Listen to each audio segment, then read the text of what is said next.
Hello, guys and gals, and welcome.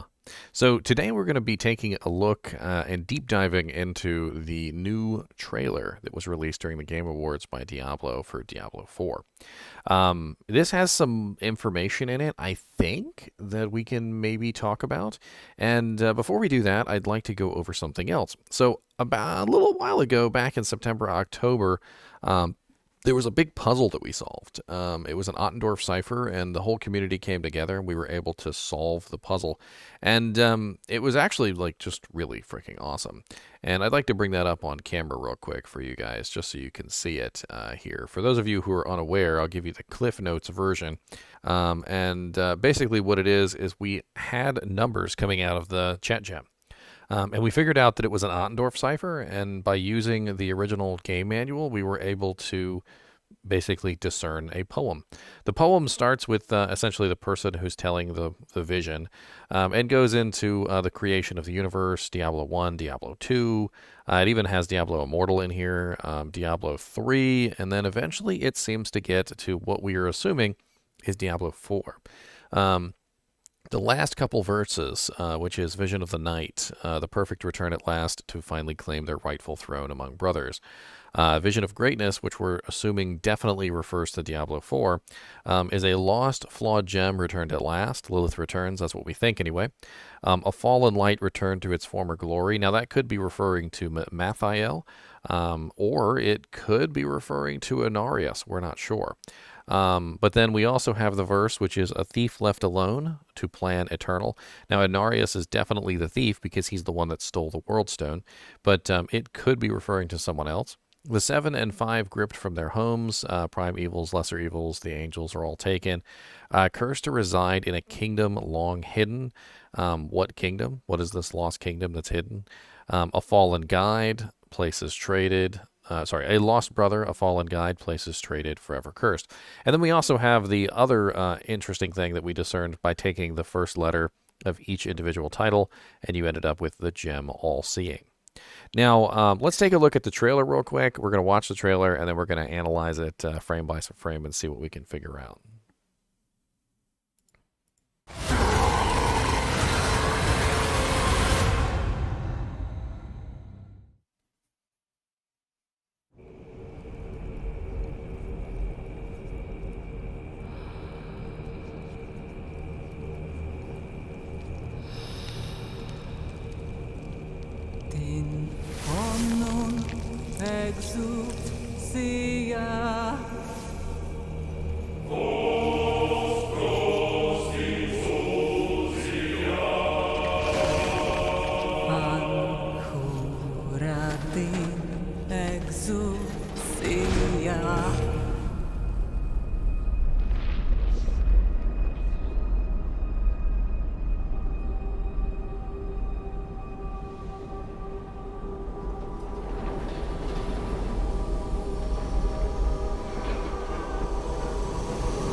All right, so there we have the trailer, and basically what the trailer tells us is that obviously Lilith is there, and Inarius. It seems like Inarius. My original knee-jerk reaction was that this was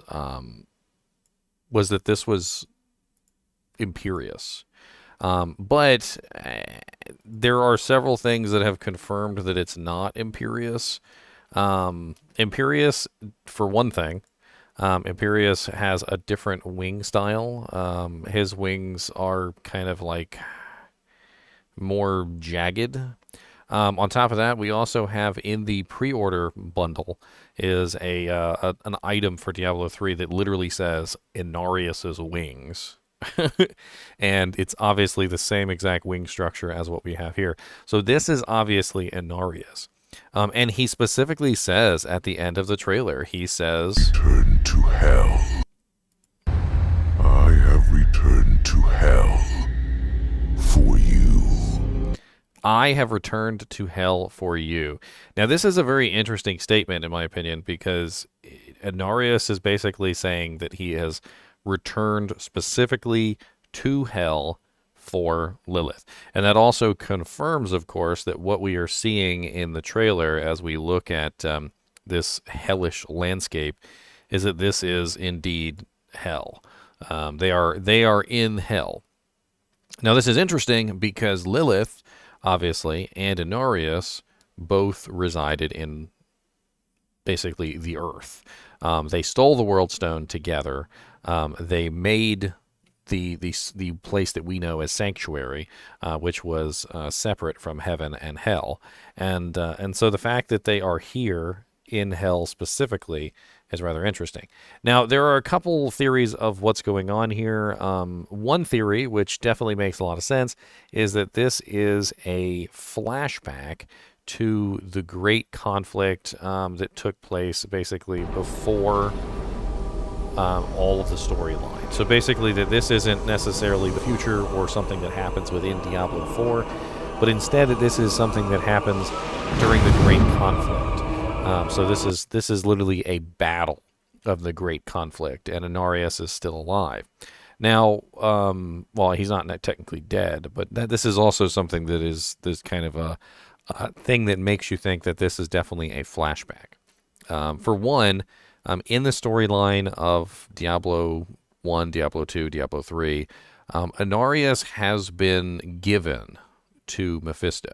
So basically, Inarius and Lilith kind of did a bad thing. And they ended up almost destroying the entire world and everything in it. And time was kind of pushed backwards to reset everything. And the Triune and all the other like religious organizations that existed within the world at that time were all kind of dispersed and dissolved because of it. And as a way of calming down the relations, apparently, between the angels and the demons, Inarius was given to Mephisto. And as far as the story goes, Inarius's wings were cut off and his eyes were blinded. So basically, he's incapable of flight at this point, and he can't see. So the Inarius that we see here, the blinding, bright Inarius, the one that literally is all powerful in his stature, which is floating above his army, and literally to the point where he just crushes the ground beneath him as he dances. I mean, there's literally the point here where he goes to Lilith, and he flies over to Lilith, and he wants to basically show Lilith that he's not afraid of him, and he comes in and he lands, and the ground would be crushed beneath his feet. I mean, this is the strong, powerful Inarius, the one that stole the World Stone, created literally saying, this is the guy that literally is our creator, essentially, in the storyline. And Lilith, who is here, of course, is leading her army.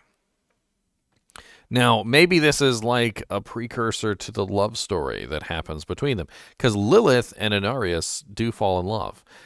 They have children together. They create Sanctuary, and it's not until the children are revealed to be more powerful than the demons or the angels, that Lilith betrays Inarius and tries to use the children as tools to further her war. But until that point, Inarius and Lilith are like basically husband and wife, which is pretty crazy to think about. And all of Sanctuary essentially comes from the union of the demons and the angels. And now the other alternative is that this is a future event, that Inarius somehow was able to reconstitute himself, whether he died and was reborn in the Crystal Arches. But as far as we know, when you are reborn in the Crystal Arches, you lose your memory. So that's would kind of make it so that he's not going to obviously chase Lilith down. But the thing that really kind of like bugs me about the whole, like, if it's a flashback thing, Inarius says, I have returned to hell for you. So he's saying that he's been to hell before. Now, I would assume that the first time that they were in hell together, that was when they fell in love and made Sanctuary, and that this would be the second time that Lilith has somehow escaped her prison and you know, is able to.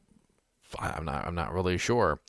The other thing that's very interesting here is the army itself. So they actually show the army in pretty much in great detail here, and it's very much so smacks as like a religious army. I don't think these are angels because they don't have wings, and they're being led specifically by a human who is obviously showing extreme faith. During parts of the battle, literally when the battle commences, she's literally just sitting in front of the army, and she's literally just bowing down, and she has absolute faith in her compatriots and whatever religion that she believes in. She literally just bows in front of the army and just says, you know, like, I literally like got you. Jesus, take the wheel, basically. Jesus, take the wheel. I mean, and it's a very impressive tactic. Spears and shields, and quite honestly, Inarius is just up there with a little badass too. And not only are we talking like extreme faith, I mean, we have in the beginning she's literally walking on lava with bare feet, and her feet are just like melting away while she sings some sort of song, swinging like an incense doojang in her hands. I mean, whatever this is, whatever the army is that they've got here, I mean, I could probably maybe look up the symbol of the triune, but I'm pretty sure this has to do with some kind of, you know, like religious organization that follows the angels, that is utilizing the angels. And I did look up the symbol of the triune, and it does not match the symbols that are being displayed here. So I'm not entirely sure. I'm sure if I did a little bit of research, you know what, let me pause it. I'm going to do a little bit of research, and I'll come back. All right, so I was able to come with some information. I came across this, which is an image of some pins that are apparently released by the Diablo Twitter page. The one that's on the left, which matches the symbol that we're looking at in the trailer video, as well as on the shield, is an unknown symbol in the Diablo lore. So this symbol, we're not really sure what the hell this belongs to. The one in the center, which does seem to appear in a couple places, almost not really like prominently, but it does seem to appear here or there in a couple of the trailers, is the symbol of the Zakarum, which is very interesting because the Zakarum obviously are the paladins, the crusaders, and so forth and so on. And then the last symbol on the right there is the Order of the Herodrum. And then we also have some other information here. So in the press release information and things like that, they've been touting these hooded figures. The hooded figures are holding lanterns that have the symbol on them, the symbol that we are seeing in the trailer. So this is another interesting little thing. And then on top of that, we also have in a earlier post by Diablo, this is one of the earlier developer posts, we have the same exact symbol again on the shield. And if you'll notice in the trailer, this literally is the shield that the warriors are using. In fact, I can zoom in on a shot here of the shield, and you can see exactly what I'm talking about. That this literally is the same shield that they have on. So this is the shield in the early trailer video, and this is the shield that they are all holding. So these warriors, whatever these warriors are, we are going to have access to their shield. As you can see, it is literally the same shield. It even has the same notch for the spear position in the top corner. So that is what this particular shield is used for. It's very interesting that we do have a new symbol.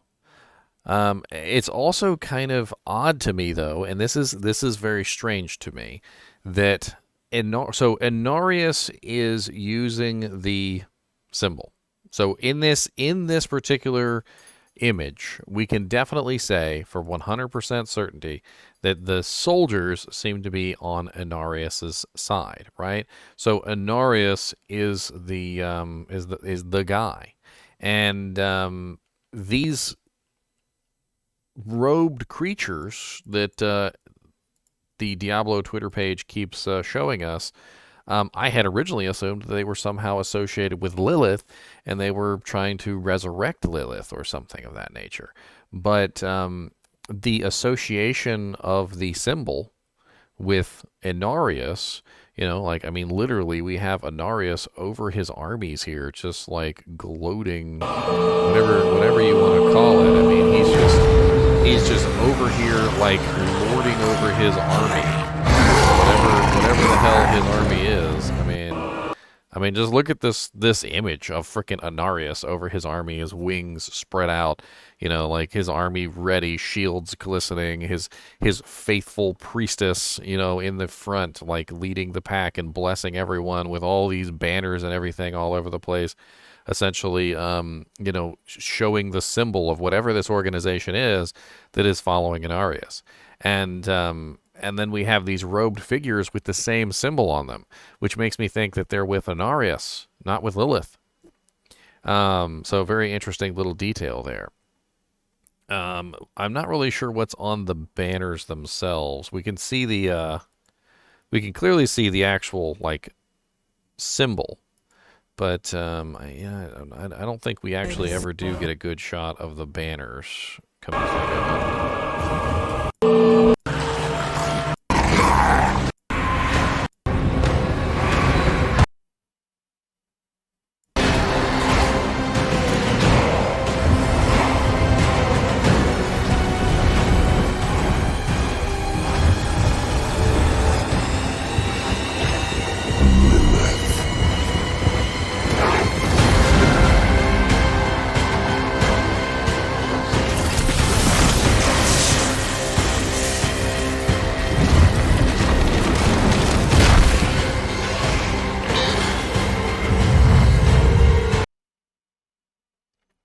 I think this scene is really interesting because the demons are very afraid of Inarius. Inarius is an extremely powerful individual, and you can tell that they don't even attack Inarius. That's how powerful he is. I mean, they're literally cowering by his very existence. But here you can clearly see Lilith turn and look directly at Inarius. It's not like Lilith is caught off guard. Like she is very aware of Inarius's presence, and stares directly at Inarius as he's throwing the spear, which is a very cool spear, by the way. Very kind of like reminiscent of a kind of like a Japanese style spear.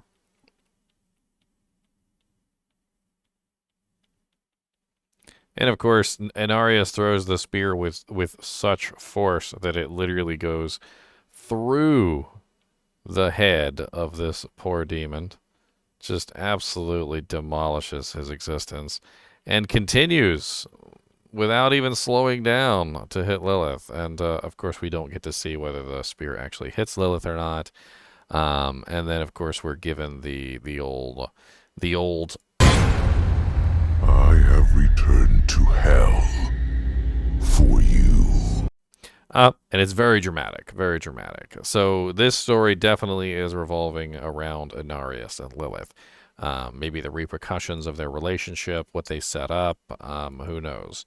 I'm assuming that, like most Diablo games, we're going to be going through the process of trying to prevent Lilith from being summoned. Just the same way that we tried to prevent Diablo from being summoned, and then eventually we had to kill Diablo anyway, right? So probably a very similar situation. I'm also very interested in like this freaking power that Inarius used. I mean, he's literally like the army lines up, the army lines up, the demons are there, and then he's like the freaking bell noise, and the light of the freaking gods goes forth. Some sort of holy power, almost reminds me of Sanctuary from Diablo 2, like just like the ability to create a holy aura around his army. And as you can see, it doesn't affect the army itself. So when it hits the army, it doesn't do anything to them, but it definitely has a dramatic impact on the demons themselves, which is pretty cool. I'm actually very curious as to, whether this is Inarius in the past or whether this is a future Inarius that we are still yet to see. And as I talked about previously with the riddle that we were looking at, the Google Sheets riddle, which is right here. We have these lines which could refer to Inarius. A lost, flawed gem returned at last is probably talking about Lilith. And then we have a fallen light, which when in this riddle, whenever they talk about lights, it is always an angel. And Inarius may be one of those angels that it's talking about. So a fallen light returned to its former glory. Now, I had originally assumed that it was Malthael, as you can see by my writings here. But maybe it is Inarius. Inarius is definitely a angel that has been torn asunder. I mean, his wings are missing. He's blinded. He's been tortured. So he's definitely in a poor shape. That's for sure. And when it says returned to its former glory, Inarius was definitely an angel of glory. Like he was like one of the most powerful angels in existence, right? I mean, he freaking created Sanctuary and spawned the entire race of humans that literally have taken over Sanctuary and become these powerful creatures in the first place. So of course, returning him to his former glory could be referring to him. The thing that really bugs me, though, is we have a thief left alone to plan eternal. Now, as far as we are aware, Inarius is locked up by Mephisto, and he's basically stuck and forced to just be a thief, a horrible, like, just monstrous thing with no wings and blinded in this room where he's tortured forever. And he's alone there as well. So a thief left alone to plan, we thought was Inarius. But who knows? Maybe we've got it wrong, and maybe it's actually Inarius that has been returned to his former glory, and the thief left alone to plan eternal is someone else. Not sure. And then we also have the fact that it says the 7 and the 5 are gripped from their homes. So when it talks about the 7 and the 5, it is talking specifically about the primevals and the angels. So there are the primevals. You've got Diablo, Mephisto, Baal.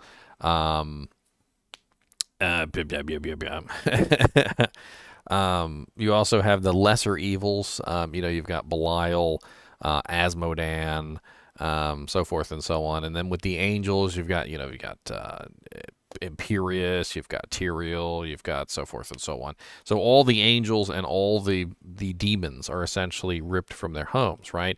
But it doesn't talk about Lilith or Inarius, because I don't think Inarius actually counts as one of the original angels that came from the creation. So if we go back to the beginning of the riddle here, the poem, it says the great one of all, which it's referring to the creation of the universe, and that was the one, Anu. And it says shattered into 7 dark and 5 light. So this is talking about the 7, the primevals and the lesser evils. So that's the 7. And then the 5 light is referring to the 5 angels that came out of this. And I don't believe that Inarius is one of them. Let me double check really quickly. Yes, so the 5 archangels that came out of the shattering were Oriel, the Archangel of Hope, Imperius, the Archangel of Valor, Itheriel, the Archangel of Fate, Mithiel, the Archangel of Wisdom, and Tyrael, the Archangel of Justice, which of course became the Archangel of Wisdom later on. Inarius is not one of the original 5, which is interesting to me because in the last verse we have the 7 and the 5 gripped from their homes, cursed to reside in a kingdom long hidden, which means that potentially Lilith and Inarius might be the only ones actually oot and a boot, to steal some Canadian verbiage. Oot and a boot, they're the only ones oot and a boot in Diablo 4, because the 7 and the 5 are essentially imprisoned somewhere, like, I guess it says, cursed to reside in a kingdom long hidden, which doesn't necessarily mean that they are, like, out of action completely, but they're stuck in whatever this lost kingdom is. So I'm not really entirely sure. I think that's pretty much all the information we're going to be able to glean from this, but it is interesting to try to apply the spoil, like the teaser that they gave us with Diablo 2, with the chat gem and the Ottendorf cipher and everything, to the new trailer, and try and figure out what the hell's going on. I mean, the storyline behind Inarius and Riddle is definitely an interesting one. And instead of ending with my usual outro, I'm just going to end with the line, because I think it's so fitting what Inarius says at the end when the trailer ends. This is literally like Inarius's battle cry, so to speak, that, like, hey, I come for you, right?